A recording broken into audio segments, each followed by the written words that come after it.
Imaginez, on est au Caire, au XVIe siècle. Une communauté entière se retrouve au bord du gouffre, menacée d'anéantissement total. Ce qu'on va explorer ensemble, c'est l'histoire incroyable de leur salut. Une véritable épopée de courage, de foi et de loyauté qui a littéralement changé le cours de l'histoire. Alors juste avant de plonger dans ce récit fascinant, précisons que ce que l'on partage ici s'appuie sur une publication du portail seuilsephardi.org. Allez, c'est parti, on remonte le temps jusqu'en 1524, au Caire d'un empire ottoman en pleine expansion.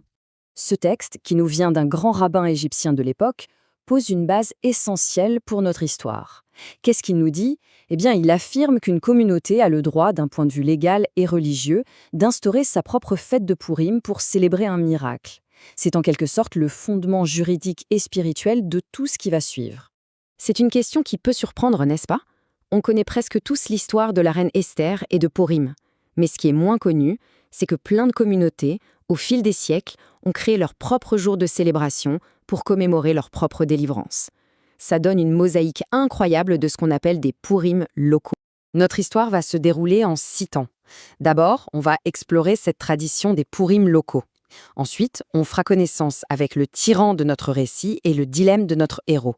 Puis, on vivra la tension du décret de mort, le soulagement incroyable du miracle, et enfin, on découvrira l'héritage absolument fou de ces événements. Bon, alors, le Pourim que tout le monde connaît, c'est celui qui célèbre la survie des Juifs face au terrible Aman dans l'Empire perse.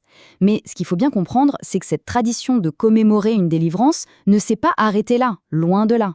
Et nous voilà au cœur de notre sujet, le Pourim d'Égypte, ou Pourim Mitzraïm. C'est une célébration vraiment spécifique à la communauté juive égyptienne qui marque un salut qui lui est propre, un miracle qui s'est produit bien après l'époque de la reine Esther. Et attention, ce Pourim d'Égypte n'est pas du tout un cas isolé. On a des communautés en Castille, à Saragosse ou même à Francfort qui ont elles aussi instauré des jours spéciaux pour se souvenir de leur propre miracle. C'est une tradition vraiment riche et profondément ancrée dans l'histoire.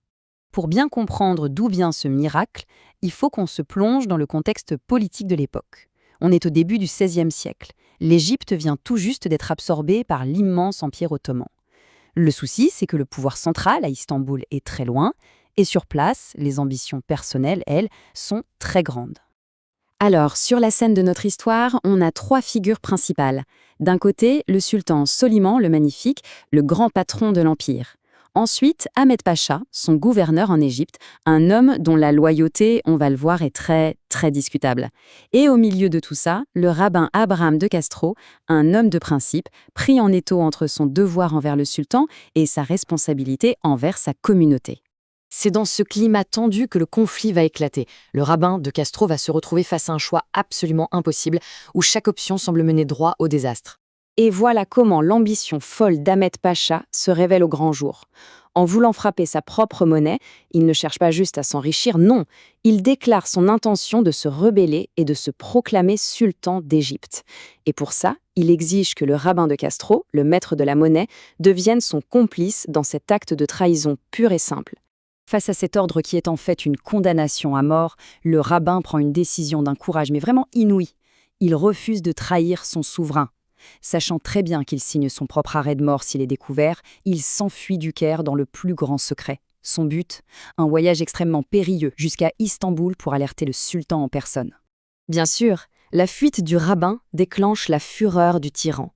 Comme il ne peut pas se venger sur lui, Ahmed Pacha retourne toute sa colère contre des innocents.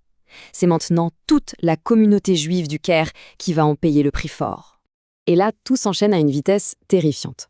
Fou de rage à cause de la fuite du rabbin, Ahmed Pacha impose une taxe complètement folle et impossible à payer à la communauté. Le 17 du mois d'Adar, la date limite arrive. Évidemment, la communauté ne peut pas payer. La sentence tombe alors, brutale, l'extermination de tous les juifs du Caire. Le compte à rebours est lancé.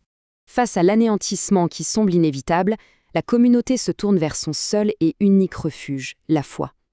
Dans les synagogues, dans les maisons du Caire, les gens jeûnent, ils prient, ils supplient, en espérant une intervention divine dans ce qui est leur heure la plus sombre. Alors que tout, mais absolument tout, semblait perdu, et que la communauté attendait simplement son exécution, l'impensable s'est produit. Le destin a basculé de la manière la plus soudaine et la plus inattendue qui soit. Le lendemain même de la date limite fatidique, le 18 Hadar, des soldats restés fidèles au sultan lancent une attaque surprise contre le palais. Totalement pris de court, Ahmed Pacha s'échappe de justesse. Mais sa cavale est de courte durée. Les renforts envoyés par le sultan, qui a été alerté par le rabbin, arrivent peu après. Le tyran est capturé et le 28 Hadar, il est exécuté. La menace est enfin terminée. Le tyran est mort. La communauté est sauvée. On pourrait croire que l'histoire s'arrête là, mais en fait, les conséquences de cet acte de bravoure vont bien au-delà. Elles vont façonner l'histoire bien au-delà des murs du Caire. Et là, accrochez-vous bien parce que les conséquences de cet acte de loyauté sont juste stupéfiantes. D'abord, le sultan Soliman, profondément reconnaissant, promeut le rabbin de Castro à un poste très élevé. Mais surtout, il accède à sa requête la plus chère. Il ordonne la construction des magnifiques murailles qui protègent encore aujourd'hui la vieille ville de Jérusalem. Oui, ces murailles. Et l'héritage du rabbin a continué à travers son fils, qui est devenu une des plus grandes figures rabbiniques de son temps. C'est une histoire qui illustre magnifiquement comment le courage et l'intégrité d'une seule personne peuvent avoir des répercussions qu'on n'imagine même pas. Ça sauve des vies dans l'immédiat et ça bâtit un héritage pour l'éternité. Et tout ça, ça nous amène à réfléchir, forcément. L'histoire est remplie de récits comme celui-ci, des moments où des individus ordinaires ont fait des choix extraordinaires qui ont tout changé. Combien d'autres de ces histoires attendent encore, sagement, qu'on vienne les redécouvrir et les raconter? Pour information, ce récit s'inspire principalement de recherches publiées sur le site aladja.org. Si cette histoire vous a passionné, on ne peut que vous encourager à explorer les études sur l'Égypte ottomane ou sur cette tradition fascinante des Pourim locaux pour en découvrir encore plus. Voilà, cette analyse était une publication du portail seuilsefardi.org, un portail dédié à la préservation et au partage de la culture et de l'histoire séfarade.